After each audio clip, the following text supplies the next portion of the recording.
गीता की महिमा। श्रीमद् भागवत गीता की महिमा अगाध और असीम है। यह भगवत ग्रंथ प्रस्थान त्रय में माना गया है। मनुष्य मात्र के उद्धार के लिए 3 राजमार्ग प्रस्थान त्रय नाम से कहे जाते हैं। एक वैदिक प्रस्थान है, उसको उपनिषद कहते हैं। एक दार्शनिक प्रस्थान है जिसको ब्रह्म सूत्र कहते हैं, और एक स्मार्थ प्रस्थान है जिसको भगवत गीता कहते हैं। उपनिषदों में मंत्र हैं, ब्रह्म सूत्र में सूत्र है, और भगवत गीता में श्लोक है। भगवत गीता में श्लोक होते हुए भी भगवान की वाणी होने से ये मंत्र ही है। इन श्लोकों में बहुत गहरा अर्थ भरा हुआ होने से इनको सूत्र भी कह सकते हैं। उपनिषद अधिकारी मनुष्यों के काम की चीज़ है और ब्रह्म सूत्र विद्वान के काम की चीज़ है, परंतु भगवत गीता सभी के काम की चीज़ है। भगवत गीता एक बहुत ही अलौकिक विचित्र ग्रंथ है। इसमें साधक के लिए उपयोगी पूरी सामग्री मिलती है, चाहे वह किसी भी देश का, किसी भी वेश का, किसी भी समुदाय का, किसी भी संप्रदाय का, किसी भी वर्ण का, किसी भी आश्रम का कोई व्यक्ति भी क्यों ना हो। इसका कारण यह है कि इसमें किसी समुदाय विशेष की निंदा या प्रशंसा नहीं है, प्रत्युत वास्तव में तत्व ही वर्णन है। वास्तविक तत्व परमात्मा वह है जो परिवर्तनशील प्रकृति और प्रकृति जन्य पदार्थों से सर्वदा अतीत और संपूर्ण देश काल वस्तु व्यक्ति परिस्थिति आदि में नित्य निरंतर एक रूप से रहने वाला है।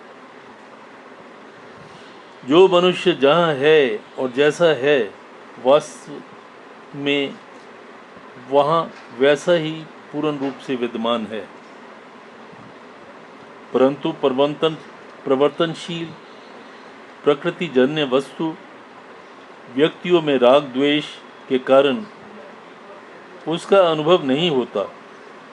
सर्वदा राग द्वेष रहित होने पर उसका स्वतः अनुभव हो जाता है।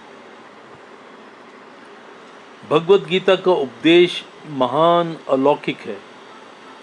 इस पर कई टीकाएं हो गई हैं और कई टीकाएं होती ही चली जा रही हैं।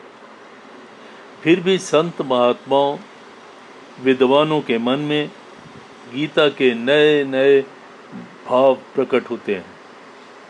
इस गंभीर ग्रंथ पर कितना ही विचार किया जाए तो भी इसका कोई पार नहीं पा सकता। इसमें जैसे जैसे गहरे उतरते जाते हैं वैसे वैसे ही इसमें से गहरी बातें मिलती जाती हैं।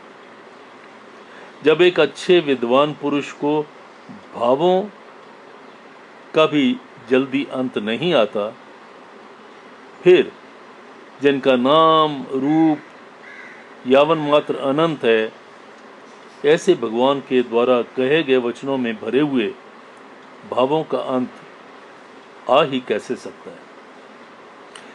इस छोटे से ग्रंथ में इतनी विलक्षणता है, अपना वास्तविक कल्याण चाहने वाले किसी भी वर्ण आश्रम देश संप्रदाय मत आदि का कोई भी मनुष्य क्यों ना हो, इस ग्रंथ को पढ़ते ही इसमें आकृष्ट हो जाता है। अगर मनुष्य इस ग्रंथ का थोड़ा सा भी पठन पाठन करे, उसको अपने उद्धार के लिए बहुत ही संतोषजनक उपाय मिल जाते हैं। हर एक दर्शन में अलग अलग अधिकारी होते हैं, पर गीता की यह विलक्षणता है कि अपना उद्धार चाहने वाले सब के सब इसके अधिकारी हैं। भगवत गीता में साधनों का वर्णन करने में, विस्तार पूर्वक समझने में एक एक साधन को कई बार कहने में संकोच नहीं किया गया है। फिर भी ग्रंथ कलेवर नहीं बढ़ा, ऐसा संक्षेप में विस्तार पूर्वक यथार्थ और पूरी बात बताने वाला दूसरा कोई ग्रंथ नहीं। अपने कल्याण की उत्कृष्ट अभिलाषा वाला मनुष्य, हर एक परिस्थिति में परमात्मा तत्व को प्राप्त कर सकता है। युद्ध जैसी घोर परिस्थिति में भी अपना कल्याण कर सकता है। इस प्रकार व्यवहार मात्र से परमार्थ की कला गीता में सिखाई गई है। अतः इसमें इसका जोड़े का दूसरा ग्रंथ नहीं नजर आता। गीता एक प्रसादिक ग्रंथ है। इसका आश्रय लेकर पाठ करने मात्र से बड़ी विचित्र, अलौकिक और शांतिदायक भाव स्फुरित होते हैं। इसका मन लगाकर पाठ करने मात्र से बड़ी शांति मिलती है।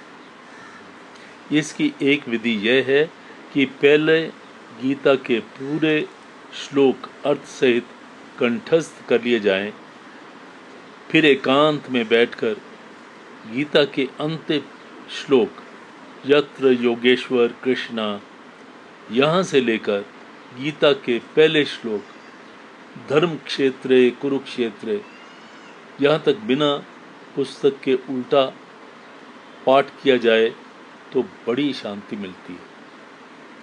यदि प्रतिदिन पूरी गीता का एक या अनेक बार पाठ किया जाए तो इसके गीता के विशेष अर्थ स्फुरित होते हैं। मन में कोई शंका होती है तो पाठ करते करते उसका समाधान हो जाता है। वास्तव में इस ग्रंथ की महिमा करने में कोई भी समर्थ नहीं है। अनंत महिशाली ग्रंथ की महिमा वर्णन कर ही कौन सकता है। इसलिए गीता को समझकर इसका पाठ करना बहुत ही लाभदायक है।